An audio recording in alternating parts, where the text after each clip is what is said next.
Okay, Ammo. We are live. Are you ready to get absolutely nuts? Let's go berserk. Oh, Let's go berserk. let's do it. On today's episode of Playing Small is Canceled, we have a very exclusive treat. He's a rock star in the private equity and hedge fund world with a staggering 35 years of experience and is the founder and CEO of the Legacy Fund. He's been at the helm of Ammo Investments since 2001, Big Backs. His journey started on the floor of the New York Mercantile Exchange and skyrocketed from there. But it doesn't stop at finance. He's also a dedicated philanthropist, martial arts instructor, fighter, and a true champion for those facing life's toughest challenges, which I deeply admire. Please welcome the dynamic, impactful, and multifaceted, the handsome and compassionate James Amorosi. How you doing, Amo?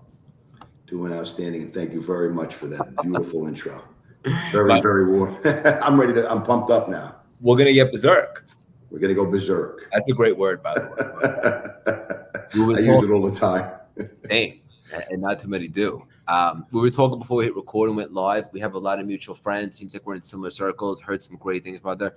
And I'm so excited to go deep with you today. And for our community and listeners, and we're going to repurpose this on all our platforms.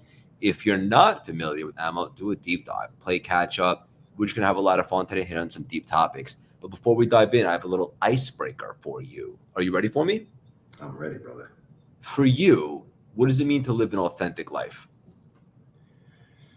That's a great question, and it's a question I ponder, and I pondered since I've been a little kid. I think living an authentic life means being true to yourself, and that's a little cliche, but what that means to me is, you know, we are almost at birth ordained with a mission, and a lot of people don't find that mission. I feel like if you can find that mission and pursue it with extreme passion, go berserk, make it happen, right? And you have extreme integrity.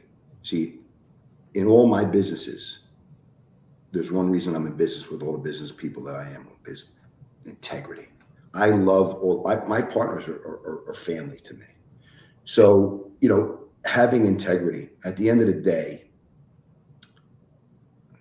when you look at yourself in the mirror, you have to truly be happy in your spirit and your soul, who you are. So you gotta pursue. You have to, one, find who you are, pursue that, and stay true to it. And I feel like that is probably the most fulfilling life. Knowing and prioritizing life. Our greatest commodity is what? Time, right? It's the greatest commodity. So if you can live true to yourself and utilize your time properly, because we have a finite amount of time, life is beautiful. And I feel like I'm living that right now. It's obvious, it's contagious, brother. And it's funny because it took me a while to live a truly authentic life. What I noticed, what I've experienced is that for most people, that's the toughest thing they could do, is actually have the courage to show up to the world and be themselves. No judgment, no shame, and just own their stuff. And it's fascinating because it might be very tough, but I think it's also the most rewarding. Greg, you said a mouthful. One of the passions I have, with the martial arts, right? I've been training in martial arts for 53 years. Okay, dating myself, 53 years, pretty much my whole life. And through that journey, and I studied very, very traditional styles of Japanese. I lived in Japan, and there is a philosophy, in Zen, where the expression is "go in, no show," right? Live without thinking, almost. And that's a human thing to say for a Westerner, right? Because we're talking about living with purpose, right? But there's a way to live that way where you get confident enough where you could become comfortable with yourself, right? And I got to tell you, man, it breaks my heart when I have friends who are not living to their full potential. Like I'm a fixer, okay? I'm a fixer. I'm Harvey Keitel in Pulp Fiction.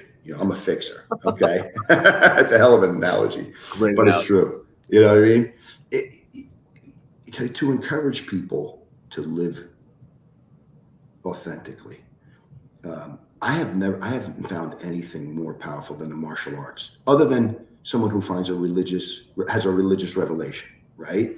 Martial arts is a powerful thing. It teaches you about thyself, you know, and and you're right, man. It takes time, and through our journey, we come to little roadblocks where we question ourselves, but through that adversity, that's when we really build the character. 100%. You know, There's a lot of spirituality in martial arts, and I was going to get this. I'm so pumped. For you, what's been maybe the biggest lesson or biggest takeaway that you've really applied to the rest of your life from studying, practicing, and utilizing martial arts for so long? one word: discipline. Yes.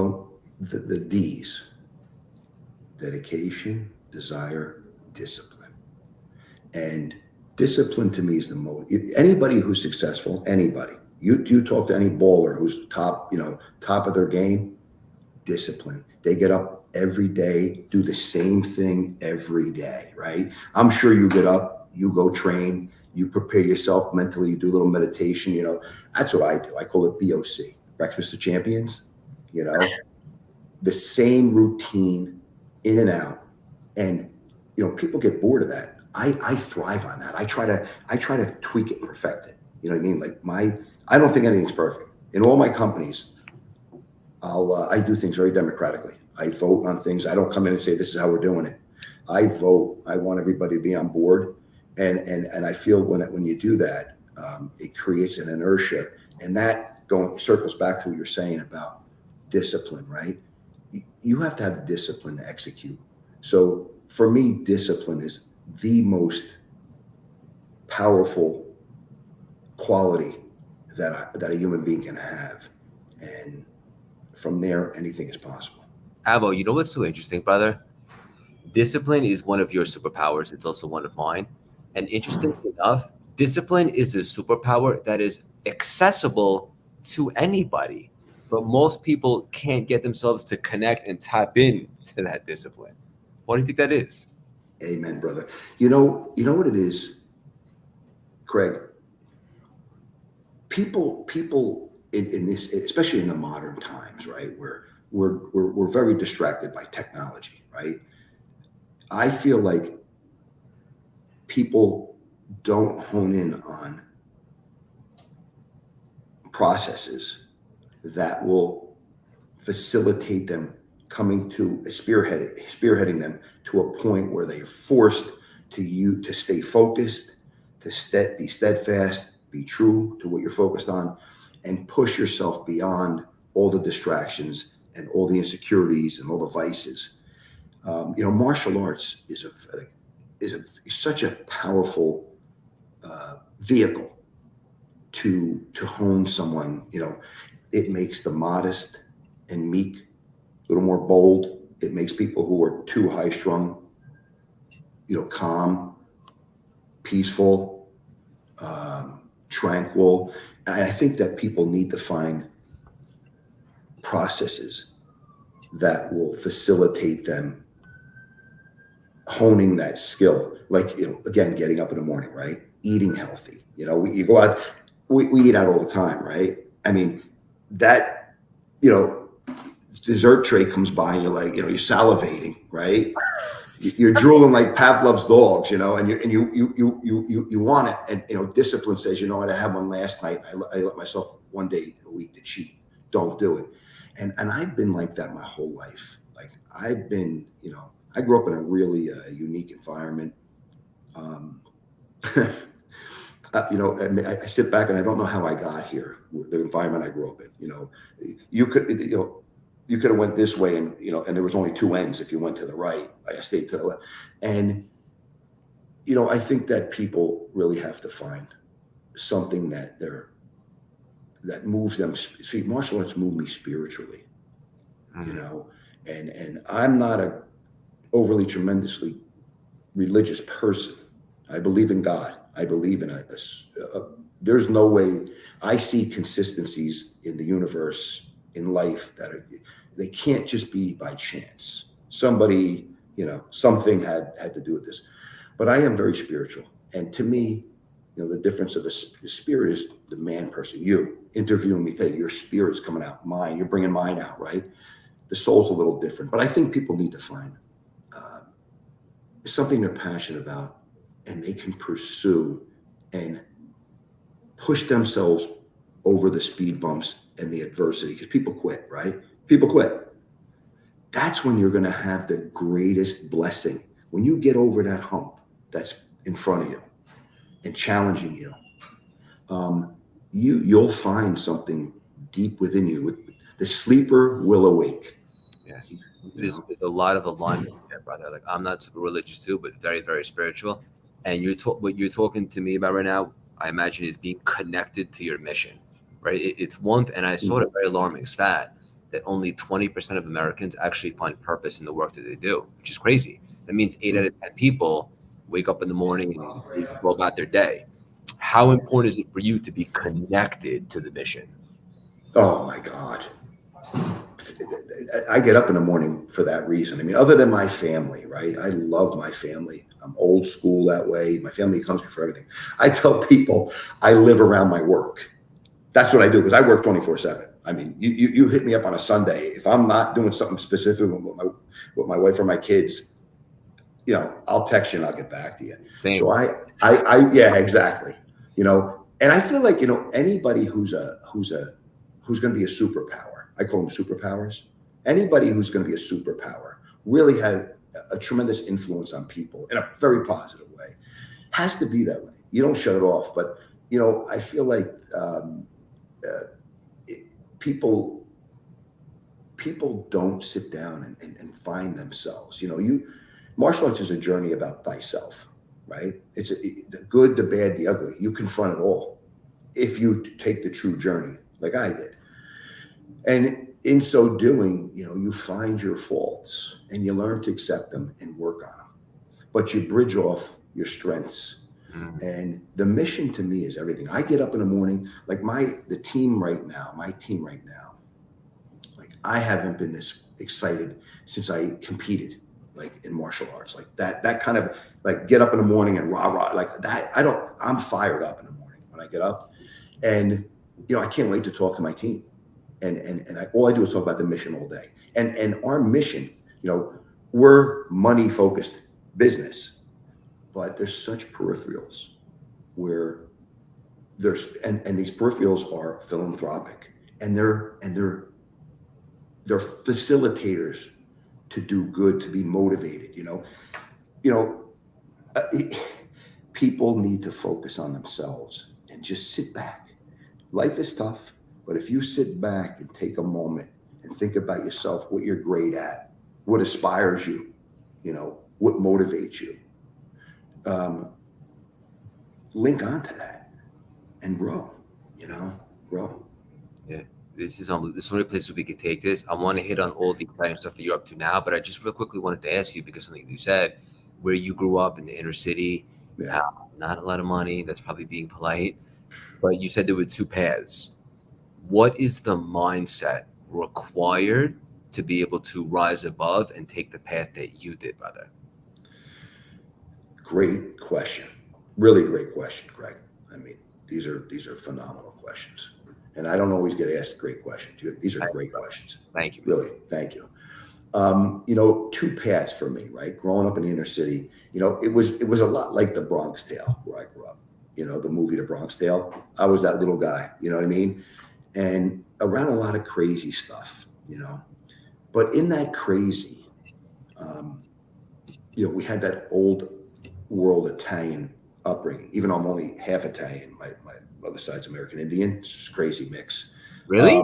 Yeah. That is a cool mix. I should have pointed that out to you. I just, it's interesting. My mother's side of the family. Ironically, I used to call my grandmother Sitting Bull. That's great. But, growing up in this environment where, it was very stressful in terms of, survivability, you know, and it wasn't who had the nicest clothes. It was actually survivability, like, you know, to be rugged enough, to have the right attitude, the right spirit, to project your energy onto someone where they just, you know, back off. There's no friction, there's no confrontation. And, you know, the flip side of that was the family was so tight. Like all my family was there. You know, they spoke Italian. They, you know, we would eat, you know, these traditions were incredible. And, you know, that gave me such a base, such a foundation of who I am, you know. And, you know, the mindset has to be, you know, this is one of the things we're passionate about, right? With the DWFL, right? Dominic Wilkins Financial Literacy Centers, right? And through my martial arts organization, I have several different programs. One of them is a big passion of mine. It's called Sensational, right? It's like sensei. It's, you know, we cross the sensei and sensational. It's very, these guys go in and teach in the inner city, and they teach kids who are not, you know, as fortunate as like someone grew up in the suburbs, right? They're inner city kids, and you know, again, you know, who you surround yourself with, right? So you get into that mindset where it's not always a positive mindset. It's easy to get influenced in the city in a lot of bad ways. And, you know, on the flip side, if you can find out who you are and find something like I did, like martial arts is my besides my family, martial arts is my saving grace. I mean, without the martial arts, you know, I would have made that right. You know, I was a fighter. All I wanted to do was fight. Like all I wanted to do was fight, you know, and I grew up around, you know, a crazy environment, you know, Italian guys doing their thing. And, you know, my father always kept me away from that. And when I found martial arts, I did it 24/7. So I had a mindset where, you know, build myself at a young age, build my body, right? Build my body, build my mind, and my spirit will flourish. And I think an inner city person really has to dig into their spirit and their family spirit. And I feel like that can compel you and propel you out of the city, which is a vicious cycle. You know? It's so good, but so relatable to me because a few years back when I was at the end of my Wall Street career, before I reinvented myself, I was in a pretty dark season, a bunch of things happening at once, just wasn't in a good place. And I started running all these marathons, which I'd never been a runner before. And sometimes for anybody that's like kind of looking to find their way, there's a thing that leads to the thing, right? So all your success right now in business and all the legacy, no pun intended, and the impact that you're making on the world, if it wasn't for martial arts, there'd probably be none of that. And same with me with the marathons to what we're doing now. Oftentimes it's a vessel where you could find yourself, begin to cultivate self-belief, remove the doubt, and really build yourself up. And then those attributes that made you successful in martial arts are now transferable into the business world as well. 100% correct. You know, I'm a little strange. I've always been a little strange. Love you know, by the time I was 13, I read all of the great religions, and I was obsessed with like Zen and you know, and I read a lot of stuff. And in all the books I read, there was a constant, there was a consistency. Suffer and you'll achieve enlightenment. And it's a little crazy, right? You put yourself under stress, right? It reminds me of David Goggins, right? Everything's about pushing through, right? And he happens to be our client, right, at PMJ. And I had the pleasure of meeting Dave several times, and you can't help but love him. He is a savage. I love him. He's so true. You want to talk about genuine life, you know, living true to yourself. And you know, you have to suffer a little bit. It's at that time, the thing you went through a couple of years ago, right? When you were reinventing yourself and things happen, right? Yeah. Things always happen in life. I mean, I could tell you stories about the last 20 years. It's like, you know, they're crazy. And, you know, at the end of the day, I sit back and I think about this. Like, you know, I've had a lot of personal devastation. You lose siblings, it's devastating, right? It's devastating. I lost a brother, I lost a sister. You know, my brother passed away 20 years ago, and that had such an impact on me. It changed me. it changed the person. I never cried before that. Between the old school Italian and the samurai, self control. After that, I can watch a cartoon, and if it touches me, there's tears coming. I can't fight him. I can't fight him. I I can't fight him. feel mushball myself. Yeah, and Craig, I find that to be extremely human. I'm like a humanist. I'm so in touch with the human experience, Same. and I feel like things that come before us and challenge us, they really hone you, right? And they make you who you are. You don't let them break you. Just push through them, and you don't have a choice. That's why it breaks my heart to see people who in the street. It breaks my heart. Like I get broken hearted when I see people in the street because human beings judge, right? We judge. We don't know what that person went through to get to that point that broke them, and I don't judge anybody, and that's something that touches me. I really want to help. The biggest driver for me is waking up in the morning knowing I'm going to help somebody today, help people. The businesses, it goes macro to micro. The businesses are out here, but I know I'm touching people on a micro level. The martial arts for me, Greg, is we meet people 40s, 50s, 60s, 70s going through challenges at that point in their life, at that stage, and they find this vehicle, the martial arts, and it helps redefine their journey, like what you went through with the running. I love the fact that you did that because I used to do a lot of road work when I fought. I didn't say I was going to go run 5-10 miles. I'm going to go and run for an hour. I'm running for 2 hours. That is running to me as a Zen thing. It's 100% Zen thing. It's my best connecting downloads. Yeah. Right? You get through that point of suffering, you get through that point where you're peak suffering, and then it's almost like it just hits cruise, and there's no more. The pain is in place. You accept it. You're one with it, right? And you just go. And so beautiful, right? So I love the fact that you did that and you went through that.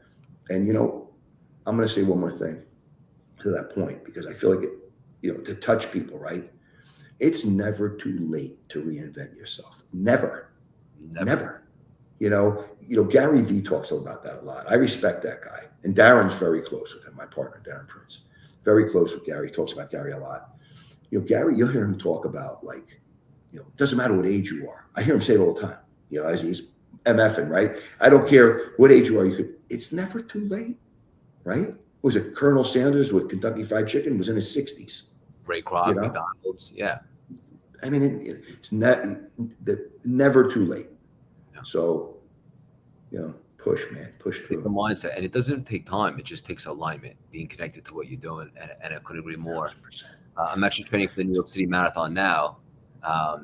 Get married in 3 weeks, and then I have the marathon in November. I still have them now because people always ask me, 26.2 miles, don't you hate that? I'm like, it's not about the 26.2. It's about the transformations that ensue, the training, the going through it, just like you beautifully articulated, getting over the hump, accepting the pain. You could do this. What else can you do?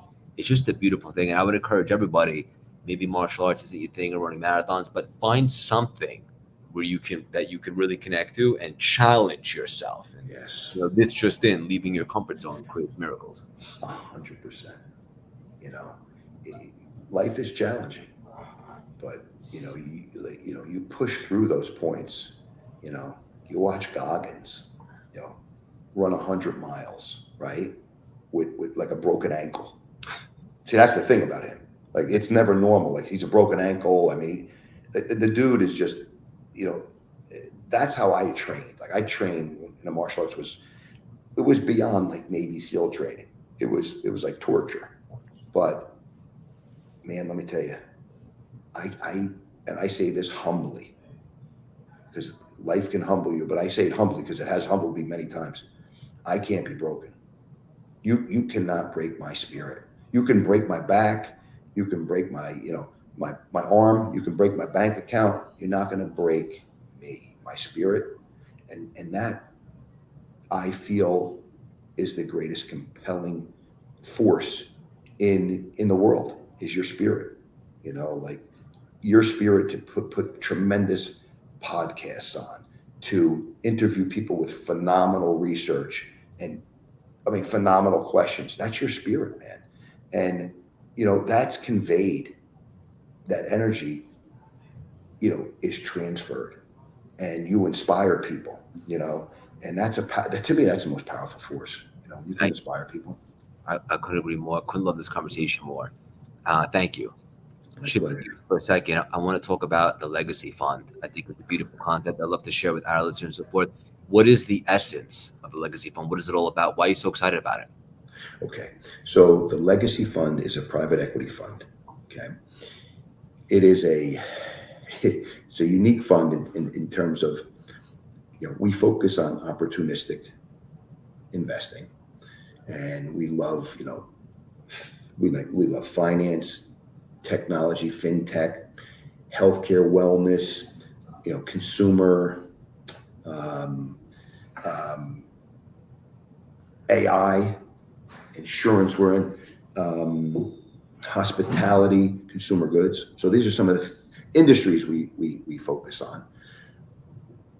But it's really my partners really make the fund extremely dynamic. So my partners, right?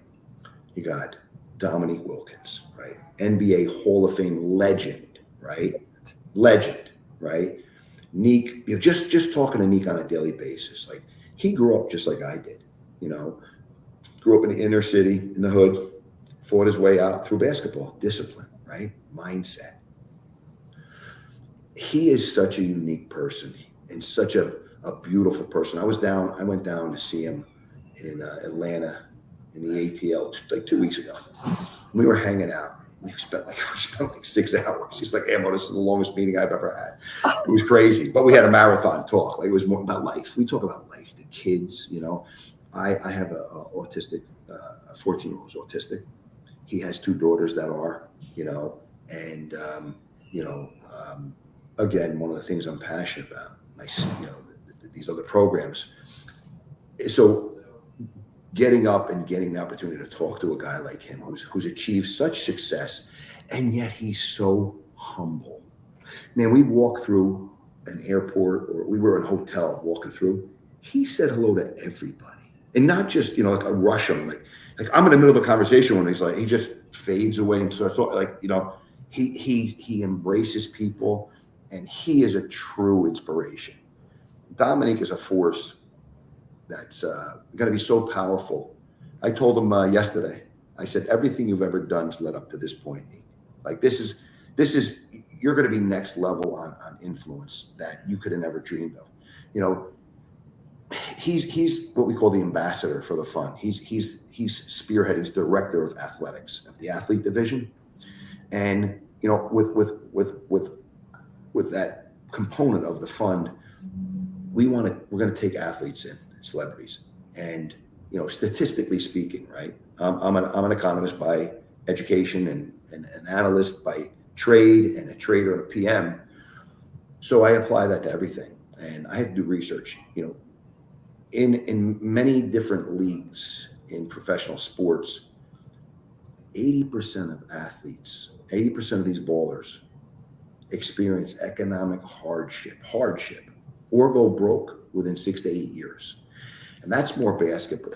Football, and I just found this out yesterday from my dear friend, Blake Williams, that 90% of football players experience economic hardship within 2 years.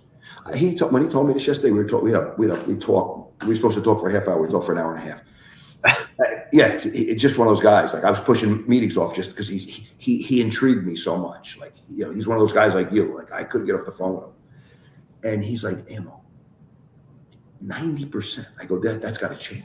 That's got, when you can make it to an upper echelon of society like that, where very few people make that kind of money, and you go broke, you have not been properly educated. You haven't surrounded yourself with the right people.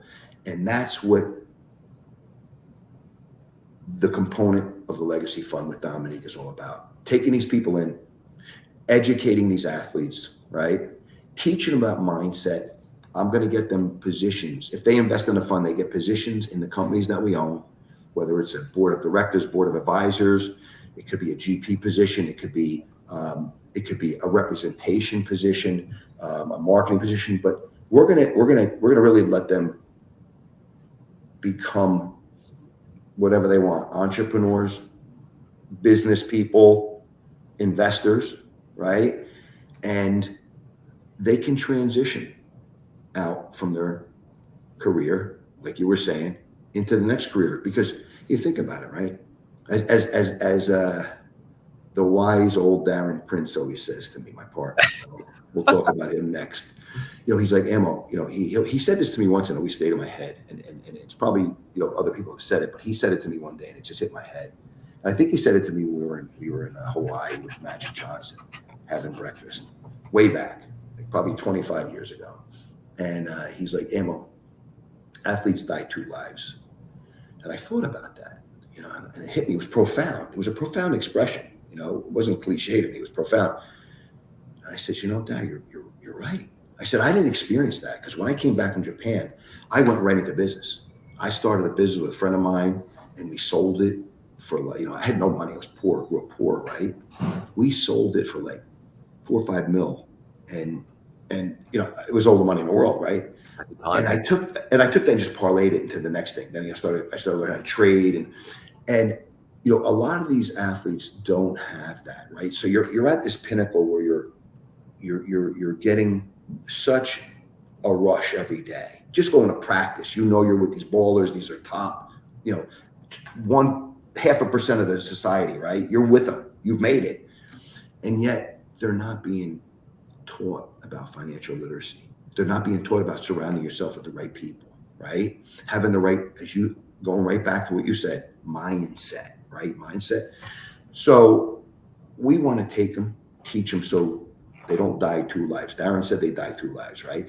So what do they do after their first career? They, a lot of them don't know what to do with themselves and they get into vices. You need to replace that rush, right? That dopamine rush. You need to replace it. Their whole life up until now is being that athlete. You're in the spotlight. You're a legend. You have all these things, and all of a sudden it's gone. It's gone.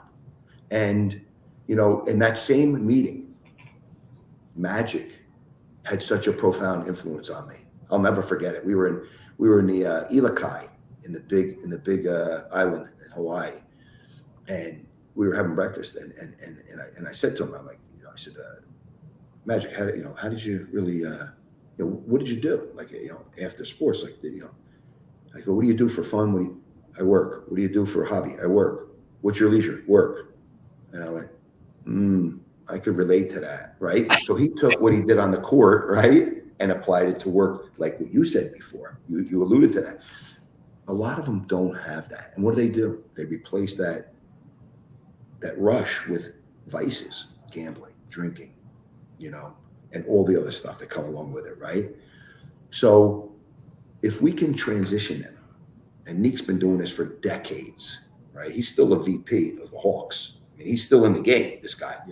I told him the other day, I go, Nick, I said this to him last Friday, I go, you're as relevant today and even more than you were when you were balling, because you're helping these young ballers not make any mistakes that all ballers make. And I said, I love you for that, And so just waking up and knowing I could call him and talk to him about this stuff, and he and I are on the same page, I mean, his son Jake is 17. He's ranked like in the top 10 in the country, right? He's a senior. He's 6'11". He's going to be a 7-footer. I want him to take his father's spirit and transition into business. Don't have that stumbling block where you get stuck and it could go the direction, the 2 choices, right? And it all leads to net end result is the same, So I feel like, waking up and having that opportunity to work with Neek towards that end of educating high level athletes and celebrities too. And then Darren Prince, he's a legend. He's a mega agent, and he's a legend in his industry, in his field. He's been doing this stuff for 30 years. What's that? Just a beautiful soul. Oh my God. You know, I hear Darren does something to me that very few people have the ability to. That I'm a very serious person. Like I work and I dig in. Like it's like, Same. Intense. you know, and it's not always a positive thing because I could be so focused on what I'm doing. I don't engage with some of my employees or my people I can relate to that. personally, and they know not to take it. I'm just intense. Like there's an expression in martial arts, in the combat sports: train like you fight, fight like you train. Okay, and I don't. It's just like this is the closest thing I can come to getting in the ring. You know, like battling every day and trying to be strategic and and playing chess and trying to make the right moves and get the right people with us. Darren will make me laugh. I could be dead serious and he'll say something and me and him, when I tell you laugh, like I laugh like I'm a teenager. Like we were laughing hysterically this morning. It's the best. And let me tell you, Priceless. he is, I've known Darren for 30 years and he's probably one of the most kindest people I know. And again, making the Legacy Fund unique, his Rolodex, I call it the bullpen, his Rolodex, he has so many, he knows everybody in the entertainment industry. And he brings in such a tremendous amount of deal flow to our fund. It's incredible. Like he's a machine. He doesn't stop. And Darren is one of the most balanced people. He wasn't always this way, right? He had addiction, right? And I love him for that. Maybe if we get on another interview another time, I'll tell you some stories about me and Darren. I mean, so interesting. Like when I met him, he was doing that stuff, which I don't do. I didn't do it. I don't even drink. And I told him straight up, I said, Darren, if you continue, if I find out you're doing that stuff, I'll be blunt. I said, I'll kick your ass wherever we're at. I'll embarrass you in front of whoever we are. I said, you're not doing that shit around me. You're going to clean up and be the man you were meant to be. And you have this God-given talent with people. I've never met anybody who can meet somebody, nurture that relationship, and turn it into something powerful like him. I say that, and I know a lot of people who are out there, doing their thing. You talk about influencers. He is a force to be reckoned with, and he's a genius at putting people together. He puts me in front of people who, there's such a continuity, and we take that to the next level. And of course, Kevin Harrington, the original OG Shark from the Shark Tank. Yep. Kevin is a light of energy, man. He has energy on a level that you can't imagine. Kevin is a serial entrepreneur. I was talking about this yesterday, right? I told Darren, I go, Darren, do you understand he sold more than $6 billion of consumer goods direct to consumers? North of $6 billion as a person. It's off the chart.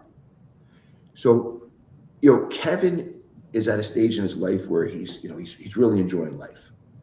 But man, I use him as my example. He's my benchmark. If I texted him right now, I'd get a text back within 3 minutes, if not 3 seconds. And nobody's more busy than him. He is the true, talk about these serial entrepreneurs. He is a true serial entrepreneur. He breathes and sleeps work. We shared a stage together and spoke. I know you would think he's 30 years old. His energy. The energy, right? But he has an energy and an ability to connect people. We're working on something right now, an international thing. And I would have never got this opportunity if it wasn't for him being partners with me. He has a pipeline that's second to none, and he loves people. Like he's a true definition of a gentleman. Like Kevin's a gentleman. So he brings so much to the table. He's such a great analyst. I can bounce things off his head, especially on consumer. Like he knows everything about consumer, like everything. You know what I mean? And he was instrumental in facilitating the soft drink Celsius's, catapult vertical, killing it. So that's something. Just being with my team, talking to them every day. That's a hell of a team right there. It's like the Avengers.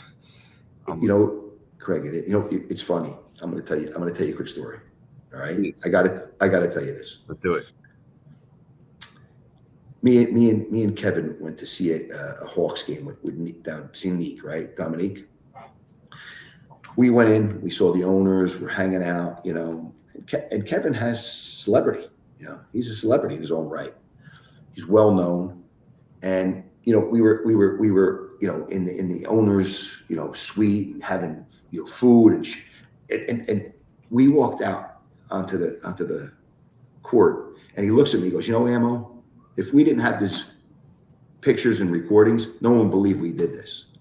And here's a guy he's at the top of his career, like the top of society, and he's talking humble. No one believe that we're here right now experiencing this. And it just hit me so deeply how humble he is. So I love my team, man. I get up in the morning with such vigor and such a, I'm full of juice. I'm like charged in the morning. So you attracted these cats in your life, in your movie, if you will, because of the vibration that you give off, brother. I'm gonna acknowledge you for that. I'm such a believer in energy and vibration. Same. And those old expressions, right? Be careful what you think, be careful what you say. I said to Darren the other day, thoughts are no different than words. They're no different than words. They have a synergistic effect that can really propel you or crush you. 100%. You have to be so intentional. And like you said, people living that authentic life, not having a mission, living with that intention. I feel like anybody can have it. Like my passion through the fund. The fund. We want to make people a lot of money, right? That's our job. That's my job. But man, to see changes in the companies that we acquire or build, and to see people evolve, and to make such an impact on society. I don't think there's anything more powerful than that. Like there's nothing more powerful than that, other than the philanthropic stuff I do with special needs, I mean, that moves me on another level. And on that, brother, I wanted to ask you before we land the plane, with the Sensational program and SNAP and all the philanthropy that you do. First of all, I love it. You're a beautiful soul. Why is that stuff so important for you?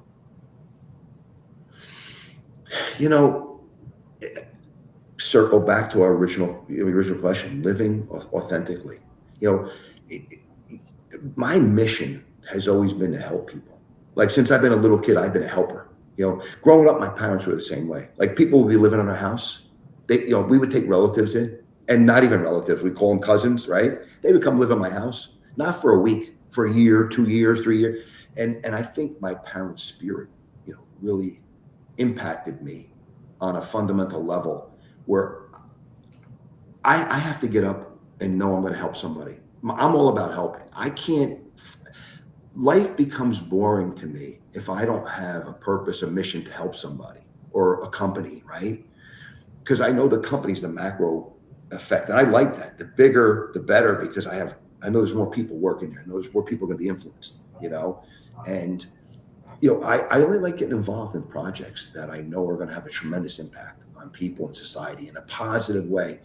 You get to a point in life where it's really not about the money anymore. It's about the mission and the impact you can make.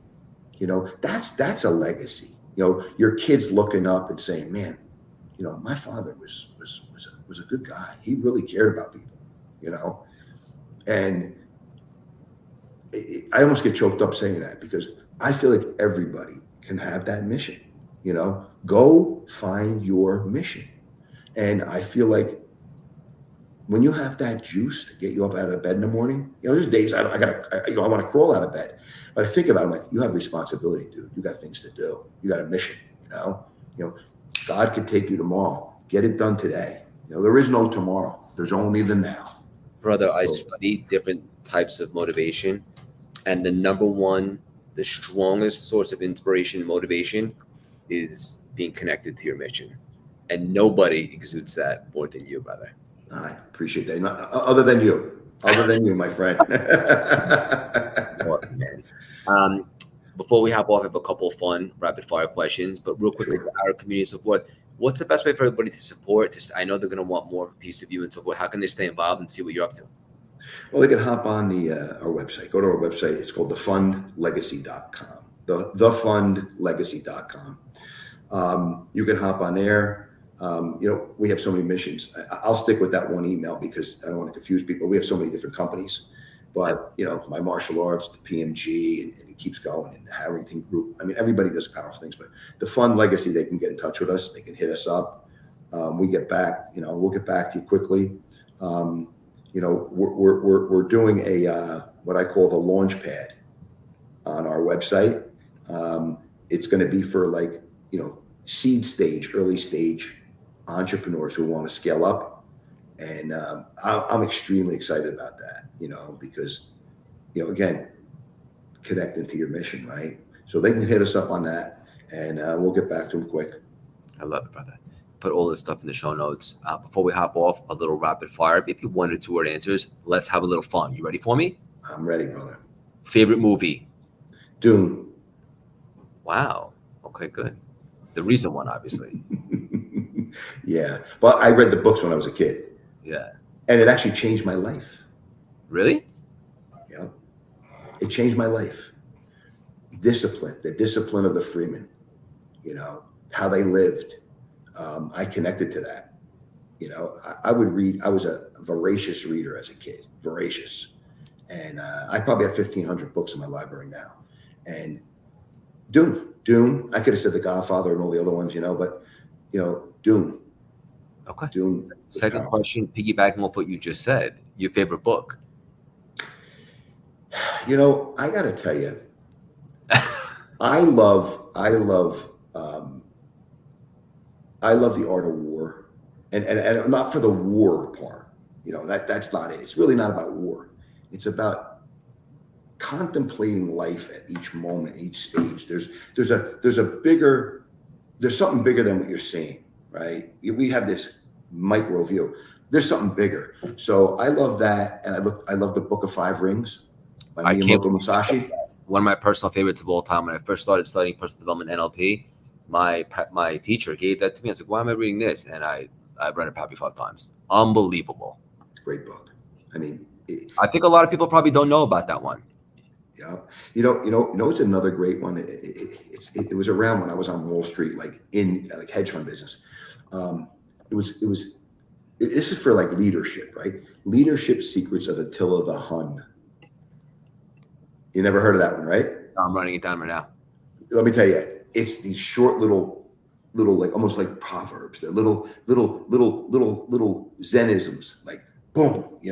I found that so inspiring when I was really becoming an executive, how to think, how to be a leader, and powerful stuff. So I love it. This is great. Okay, a couple more. Your last meal on earth would be? Oh my God. I got to tell you, I just started eating meat again. So I would like a enormous Tyrannosaurus Rex T-bone steak with a lobster on each side. You know what I mean? Sounds And,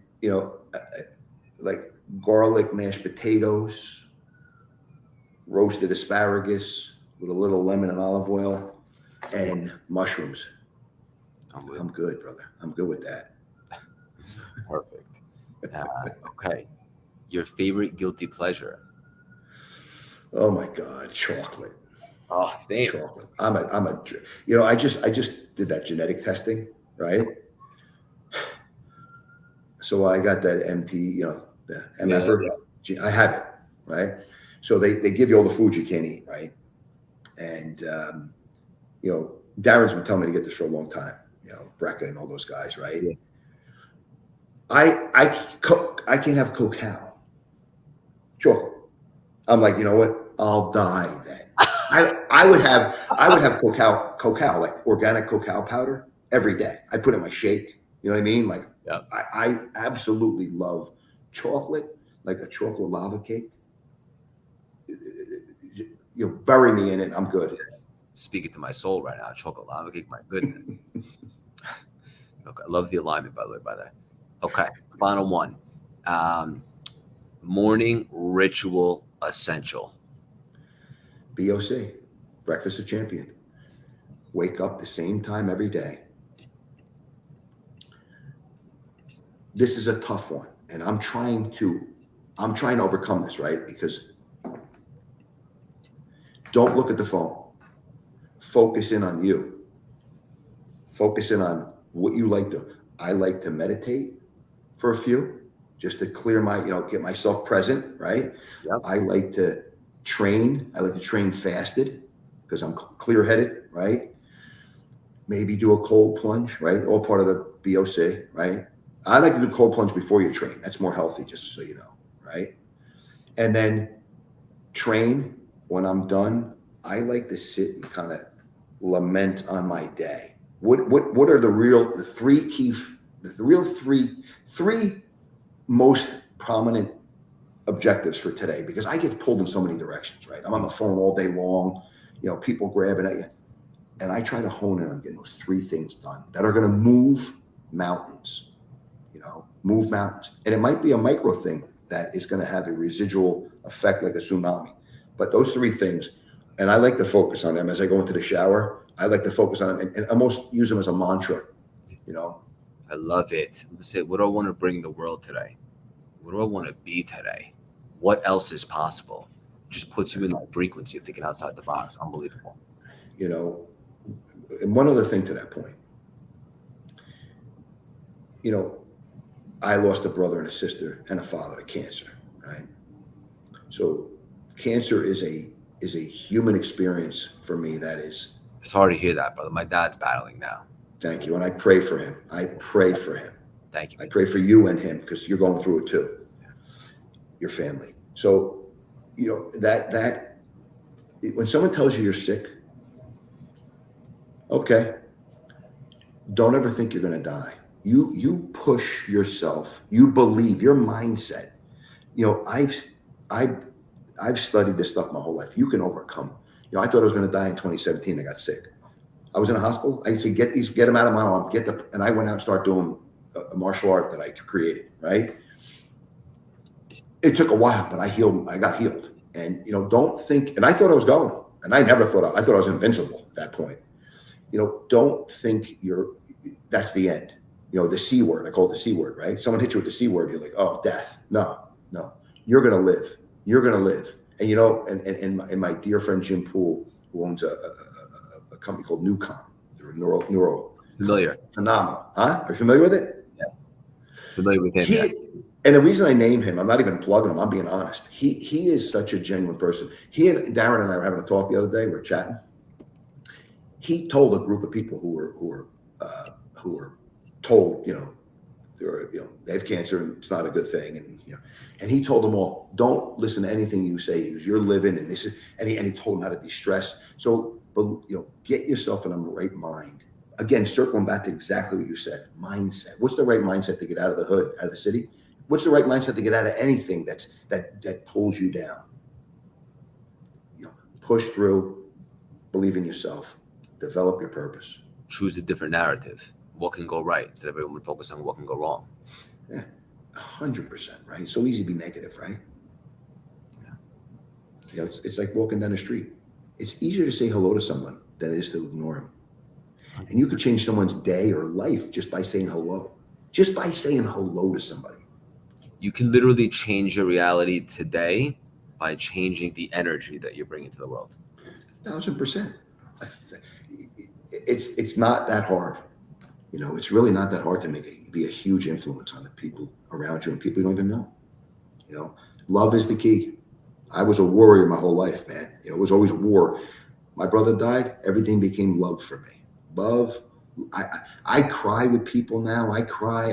I was at a function in Colorado 3 weeks ago with a big thing we got. Big announcement coming after Labor Day. But I was out there with this operation, and I was talking about my brother. I started crying. I don't even know these guys. They hugged me like Emma, we love you, man, for sharing that. Like it's empowering to see someone like you just open up like that. So love people, be positive, like you just said, right? Be positive. You know, you get caught up. So we dropped the mic. Brother, this was unbelievable. I know that I'm a lot better for it. I know our listeners will be today as well. Hang up for 1 second. I want to connect with you after. I want you to know that your best Absolutely. is yet to come. Thank you so much, Amo, for stopping by today and dropping these priceless, juicy nuggets. Thank you, my friend. Listen, true honor. I really happy to meet you. You know, everyone, Darren, everybody told me such beautiful things about you, and it's obviously true. You are in alignment, my friend. Thank you, brother. You're gonna move mountains. Thank Thank you for having me on. Really, Just the beginning for us. absolutely.